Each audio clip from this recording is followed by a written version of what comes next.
When I'm not patiently waiting for Reddit to realize how unprofitable my company is so they can pump it with money and send it to the moon, I like to answer questions that I get on YouTube, so let's get to it. Hey again, never know which videos to post questions on for your weekly QA vid, so I'll try here. Lots of content out there on how to learn ear training, that's fine when it comes to relative pitch and all, but I'm struggling with hearing rhythm and strumming patterns. Would love to put those internet tabs and chord charts to good use someday.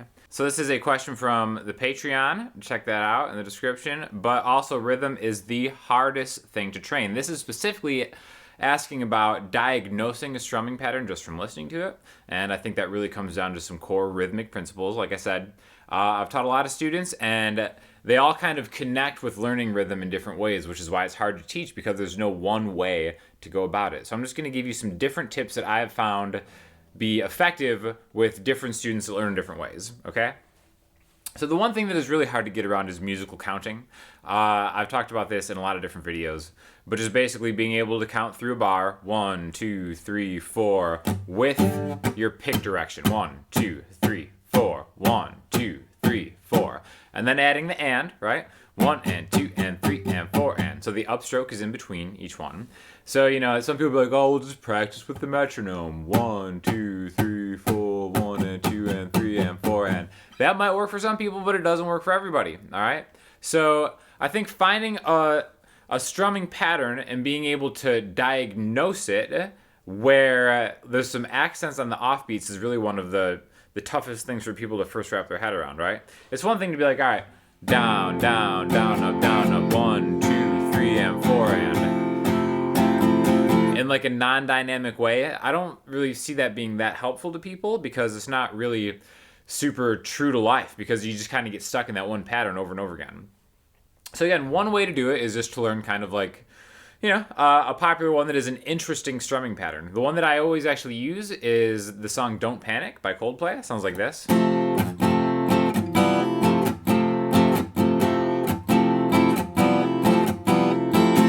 Okay, so the reason I like that is because if we were to count it, it'd be like 1 and 2 and 3 and 4 and 1 and 2 and 3 and 4 and. So you can hear some of the accents are on the and if I slow that down, 1 and 2 and 3 and 4 and. So if we just take just those two hits, 1 and 2 and 3 and 4 and, right there, that's kind of difficult for some people to do if they're having trouble with rhythm, right? Especially if they're just stabbing at moments in time and there's no foundation for it to occur in. That's why you really got to get used to just going down and up, right? 1 and 2 and 3 and 4 and 1 and 2 and 3 and 4 and, okay? So I don't want to really make this a whole lesson on this song. I think I've taught that song and stuff before. But just a general advice as far as like find a strumming pattern that you think is interesting and try to figure out where those hits are and count it. It can be kind of like a frustrating exercise because at the speed of which strumming patterns usually happen, like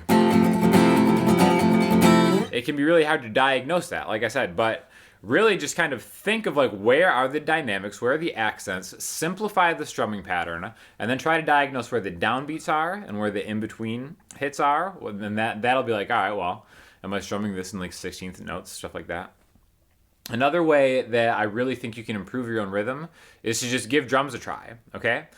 Now, when I say that, I don't mean just go out and buy a drum kit because not everybody has the means to do it or even has like the space to have like a full kit. But really just like the fundamentals of drumming I think are super important, and it's something that as soon as I started like teaching myself how to play drums, my rhythm guitar became so much better than what it was because you're essentially learning to count with your hands, right? And just back and forth like that. Because if you think of like down strums and up strums or down beats and off beats as just being like left and right, right? Left and right and left and right. So it's just like that, going back and forth and kind of building the foundation of counting into your hands. Super, super helpful. Electronic drum kits are super cheap now. They don't take up as much space, and you kind of get essentially the feel of what it is to kind of move around on a full kit. And even above that, just get a drum practice pad with sticks. They're super inexpensive, and just having that back and forth with your actual limbs is really just kind of like a great way to introduce counting into your muscle memory, all right? And then the other way that if that's still not working, if you're not vibing with either of those ideas, fingerstyle guitar, okay? because using your fingers within your picking hand, as far as like 1, 2, 3, and 4, and 1, 2, 3, and 4, and 1, 2, 3, and 4, and 1, 2, 3, and 4, and it's the same idea as kind of like learning how to drum, but in like a micro level where maybe your thumb is actually just keeping time on the downbeat, right? 1, 2, 3, 4, 1, 2, 3, 4. And then you can maybe alternate 1, 2, 3, 4, 1, 2, 3, and 4, and 1, 2, 3, and 4, and so even if you're just learning fingerstyle pieces and you're not, really thinking like, all right, I need to always have this on the 1, it's just a way of almost tricking yourself into learning to count through that muscle memory. So again, those are things that I've noticed really help my students, whether it's just really taking time with the strumming pattern that you can kind of just hear but not really understand, and then breaking it down to the fundamental, like, all right, where are the downstrokes, where are the upstrokes, watching somebody else play it, slowing it down, using the YouTube slowdown feature to kind of just like watch people strum and kind of really diagnosing that. Just like some fundamental drum things, even just like learning rudiments on a practice pad. You don't even need to just like look up a Drumeo video on rudiments and then just use your hands on your knee or something like that. And then also fingerstyle guitar. Shameless plug, I'll make my fingerstyle guitar class super discounted for the next 7 to 10 days, so check that link out in the description.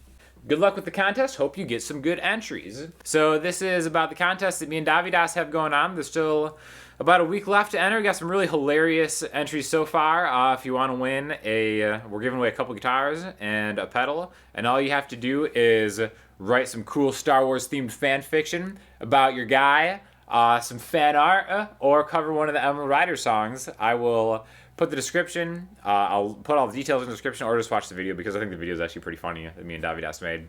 So there's still time to enter. Check it out. Yeah, dude sounds like Steve Martin in The Jerk and some other movies. So one comparison I get all the time is like, I guess I remind a lot of people of a young Steve Martin, apparently.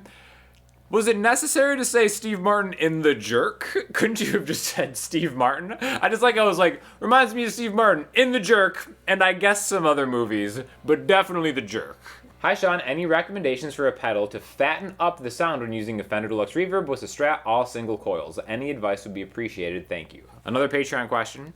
And I've a lot of people will say EQ pedals are the way to do this. I've never really loved EQ pedals.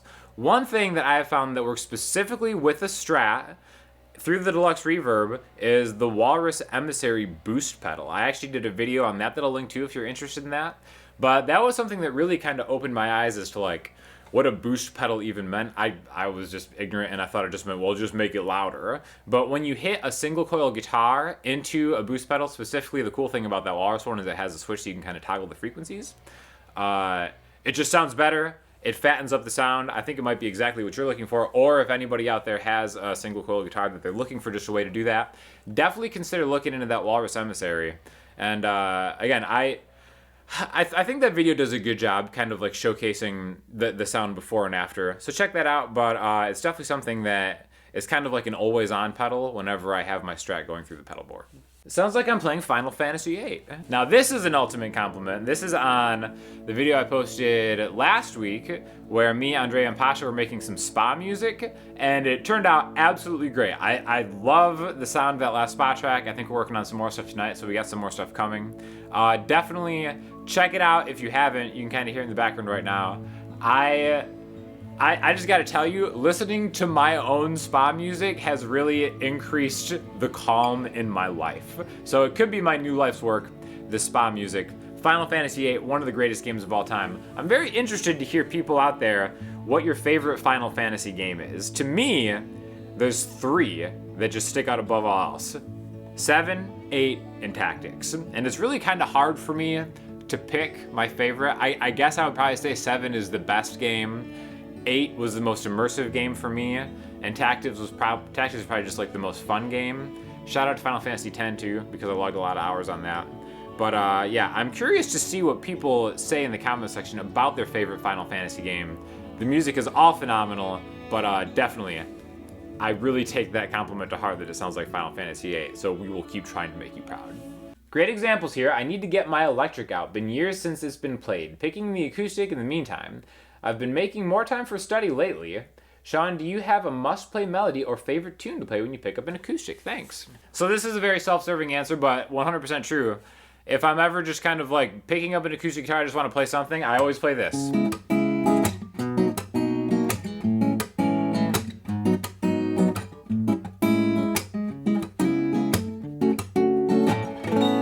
Okay, so some people may know, some people may not know. That's my song. It's called Parador. I just think it's like a bouncy, super fun song to play. A lot of chord voicings. And anybody who's ever done a rehearsal, you could ask Kindred, because I've just kind of played this song in between rehearsing every other song. And this is something that like I can kind of mindlessly play now because I've been playing it so long. But it's always just kind of fun for me. And it's, you know, it's kind of like a chord workout.